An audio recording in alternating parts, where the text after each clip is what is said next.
प्रिय विद्यार्थियों, आज के इस वीडियो में आप सभी का हार्दिक स्वागत है। आज के इस वीडियो में हम लोग पढ़ने वाले हैं एसिड बेस कॉन्सेप्ट, अम्ल क्षार की अवधारणा क्या होती है। तो जैसा कि हम लोगों ने अम्ल और क्षार के बारे में साधारणतया पढ़ा होगा कि अम्ल क्या होते हैं, क्षार क्या होते हैं, कैसे उनकी पहचान होती है। तो आज हम इसी पे चर्चा करने वाले हैं कि अम्ल और क्षार की अवधारणाएं क्या हैं। तो अम्ल और क्षार की अवधारणा के परिप्रेक्ष्य में 3 लोगों ने अपना अपना मत दिया है। पहले जो साइंटिस्ट थे उनका नाम था आर्हेनियस।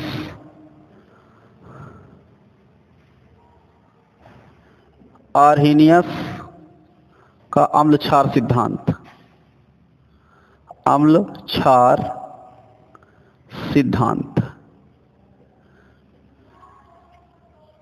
आर्हेनियस का अम्ल क्षार सिद्धांत। इनके अनुसार अम्ल क्या होते हैं? अम्ल, एसिड। इनके अनुसार वे पदार्थ जो जल में घोलने पर हाइड्रोनियम आयन दे या हाइड्रोजन आयन दे, वे अम्ल कहलाते हैं। ऐसे लिखेंगे, वे पदार्थ जो जल में घोलने पर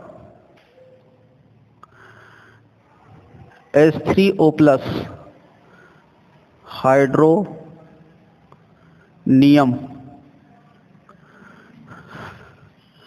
आयन देते हैं, अम्ल कहलाते हैं।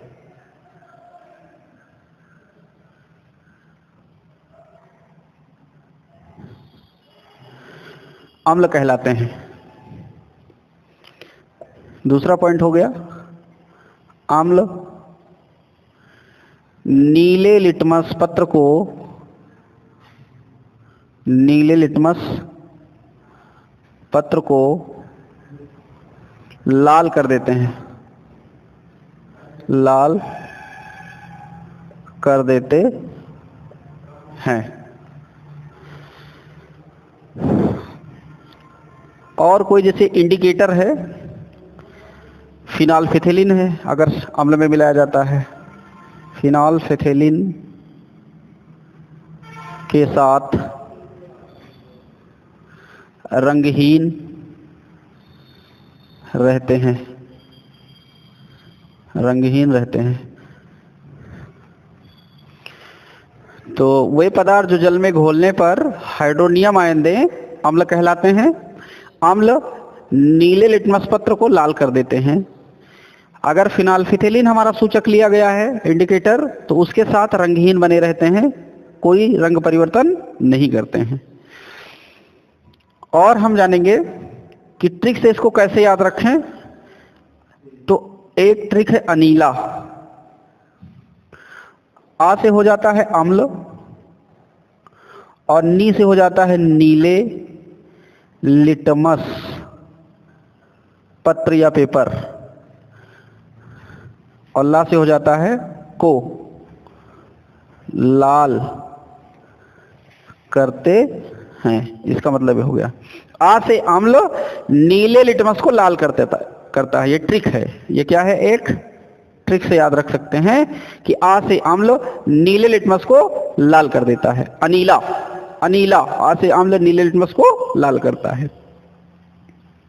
उदाहरण जैसे हम देखें, एग्जाम्पल फॉर एग्जाम्पल, बहुत सारे हमारे एसिड हैं, जैसे HCl है, हाइड्रोक्लोरिक अम्ल है, नमक का अम्ल भी इसी को कहा जाता है, HNO3 है, इसको हम नाइट्रिक अम्ल कहते हैं, सोरिक अम्ल भी कहते हैं इसी को, H2SO4 है, सल्फ्यूरिक अम्ल है, इसी को हम गंधक का अम्ल भी कहते हैं, ऑयल ऑफ विट्रियल भी बोलते हैं। और CH3COOH, इसको हम एसिटिक एसिड बोलते हैं। आईपीएससी में इसको एथेनोइक अम्ल कहते हैं, ये कार्बनिक अम्ल है। इसी को सिरका कहा जाता है, विनेगर। ये फार्मिक अम्ल है, फार्मिक अम्ल, या इसी को मेथेनोइक एसिड बोलते हैं। ये जो है लाल चीटे, चीटा और जो चीटी होती हैं उनमें, और जो कीट होते हैं उनके डंक में ये पाया जाता है। तो ये हमारे एसिड हैं ईटीसी। बहुत सारे और हमारे अम्ल ऐसे ही हैं। इनमें अगर हम नीला लिटमस ले जाते हैं तो वो कैसा हो जाएगा? लाल हो जाता है। अब यहाँ बात लिखी गई कि वे पदार्थ जो जल में घोलने पर H3O+ आयन देते हैं। तो ये बात हम समझने के लिए, जैसे HCl है, ये लिक्विड में रहेगा और इसके साथ हम पानी लेंगे H2O, ये भी लिक्विड है। जब इसको इसमें घोलेंगे तो देखिए H3O+ देगा। H3O+ कैसे मिलेगा? H यहाँ है, 2 H यहाँ है, मिलेंगे 3 और O+, बाकी क्या बचा? Cl-। ये क्लोराइड आयन हो गया, क्लोराइड आयन। और ये हो गया हाइड्रोनियम, हाइड्रोनियम आयन। तो ये हमारा क्या है? अम्ल है। ऐसे ही HNO3 को भी ऐसे घोलेंगे तो हाइड्रोनियम मिलेगा, H2SO4 को भी घोलेंगे तो हाइड्रोनियम मिलेगा। तो ये हमारे स्ट्रांग एसिड होते हैं। एसिड भी कितने प्रकार के? 2, स्ट्रांग और वीक। तो स्ट्रांग एसिड और ये हमारे वीक एसिड, इसके बारे में भी हम जान लेते हैं। इसको नोट करना चाहें तो नोट कर सकते हैं।